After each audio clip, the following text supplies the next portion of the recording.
Hello, this is KGP, and welcome to the Professional Viewpoint.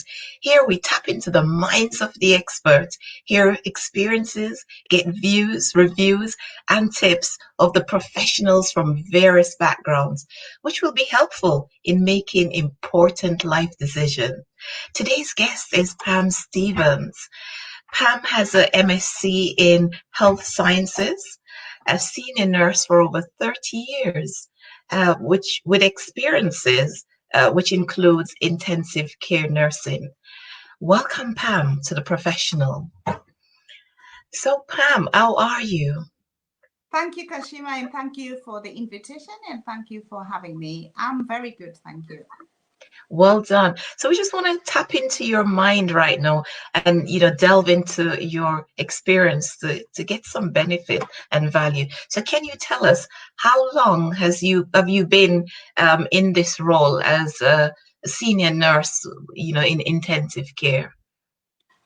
So I've been nursing since 1989. Mm, And when I qualified, I was really intrigued and wanted to work in an intensive care unit. So I've had an experience, half of my career I've spent working in intensive care for children, for adults, general intensive care, and cardiac and intensive care.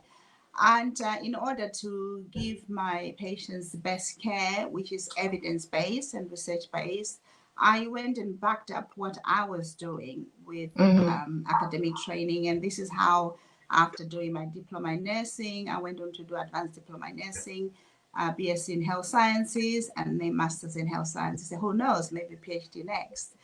Um, wow. and, and in this environment, I because I had a full understanding, and I could give more, as well as then going into management and leadership, also helping and supporting, and in terms of decision making in healthcare settings, and that's me really in terms of career and profession and my knowledge around that. So as you know, it's about people, and it's not just about when you're in hospital, but also trying to prevent so that you don't go to hospital. Excellent. Well done. Thank you.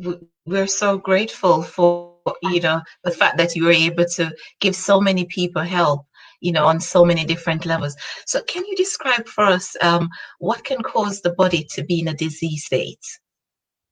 So we, as you know, we born and we grow up and we're supposed to have health, but we're supposed to have good health, but we get exposure. And why is that some people become ill and some people don't become ill? And what has been going on recently with COVID-19, we've heard about people with underlying conditions. So we develop kidney failure, renal failure, cardiac diseases, diabetes. Everyone gets exposed. Other Hmm. people, they don't even feel it, or they even fight without knowing, is because you are in a health and fit state. Some people aren't. It might not be the choice of theirs, but because of what's going on, what's the underlying cause. So Hmm. our body can actually fight and heals itself and fight diseases before you even realize, before you even know that we've been exposed. Interesting. So can you explain for us the effects of having a balanced pH, um, level on the body, having that balanced pH? What effect does that have on the human body? So our body is a very strange organ, very clever because it adapts and it changes and it can correct things. So when we talk about pH, our body likes to work in a balanced pH. That's a healthy pH. So Mm-hmm. pH is from 0 to 14. Anything on the zero side is acidic. Anything on the alkaline side is acidic. So our Mm, lungs, when we breathe in oxygen, we breathe out carbon dioxide, and carbon dioxide mm, is acidic. When mm, our kidneys, our toxins, they process. It's like the washing machine, and we push away. Our body pushes away toxins through the urine. So when your kidneys are not working properly, your body becomes acidic. it's like it's absorbing the toxin that's supposed to come out in your urine. It doesn't. Right. So our lungs and our kidneys do main part of that, getting rid of acid in our body. So when our lungs are not working properly, when our kidneys are not working properly, we then become acidotic. And when our body is acidotic, it's in an unhealthy state. We are prone to disease because Mm-hmm. bugs, parasites, bacteria, viruses, they like an acidic state. So Mm, when we are acidic, because we are, before we even know that we are unwell, there's certain things in terms of how we are living can make us more acidic. So that state will make us more prone to diseases. And when we become ill, our body start breaking down its own cells and tissues, and that alone can even make us more acidic. So mm, it's like quicksand. So it gets worse and worse and worse and worse. But other organs, when your kidneys are not working properly, when your lungs are not working properly, it has a knock-on effect. So other organs end up being affected mm. because you've got toxins that should be leaving your body through the lungs and through your kidney, and other systems start failing. Right, right. Serious. That sounds really serious, but it is some people's reality on a daily basis. Now, what are some of the treatment that is given, conventionally, in a hospital to deal with this kind of situation?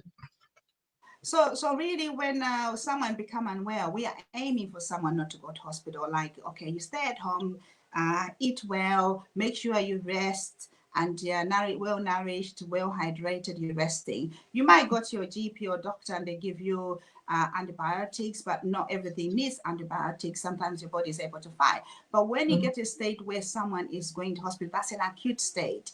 mm, It's unfortunate, but it does happen. So we want to prevent all that.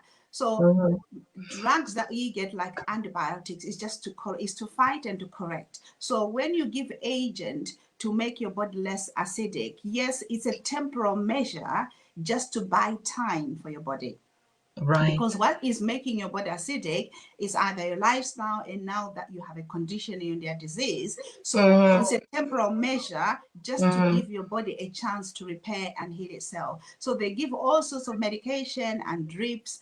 You might even go on a breathing machine, a ventilator, to clear that acid, the carbon dioxide, because you become respiratory acidotic.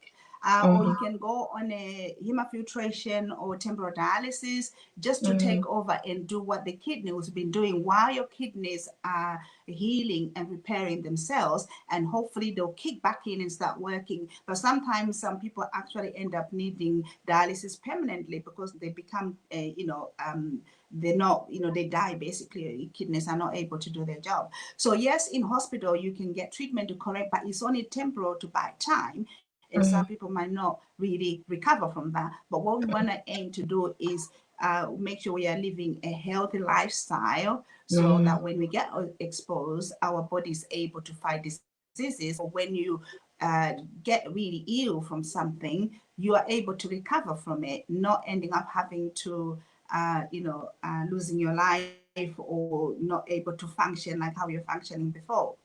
Right, right. Because of time, we've got one more question, which we'll and then we'll wrap up. Yeah, But I really want to have you back again because you're giving us some really good tips and yeah, valuable information, invaluable even. So okay. the last question I'm going to ask you for to give us some idea on is today is give us tips, or if somebody listening today, what would you say to that person to take away and act on? What's your message? So we need to invest in looking ourselves. Mm, Our body needs energy, and our body needs to build more muscle. We get this from mhm, protein. We get mhm, energy from our carbs, but we need to eat healthy. mhm, We need to be active, so we need to invest time and money into our health, because when we mhm, don't do that, we're mhm, going to lose it down further down the line. For example, you might not be able to go to work because you're sick. You're spending most of your time in hospital or at the doctors, or you would die, with worst case scenario, and you be the richest person in the graveyard because you have not invested time and money Mm. into eating healthy, having a healthier lifestyle, exercising, and balancing those two. So, eating healthier and being more active to what your life can permit by balancing those two. Thank you so much, Pam. I know you've been pioneering an alternative treatment. And so when we have you back again, that's what we want to zero in on for you to explain how that actually works. But for right now, we've got to leave it right here. It was a pleasure having you. So for those who are listening, or if you've got any value from today, and if you want more information, please do not hesitate to share this information. So by clicking the share button, or if you want somebody else to hear, you can pass it on to them.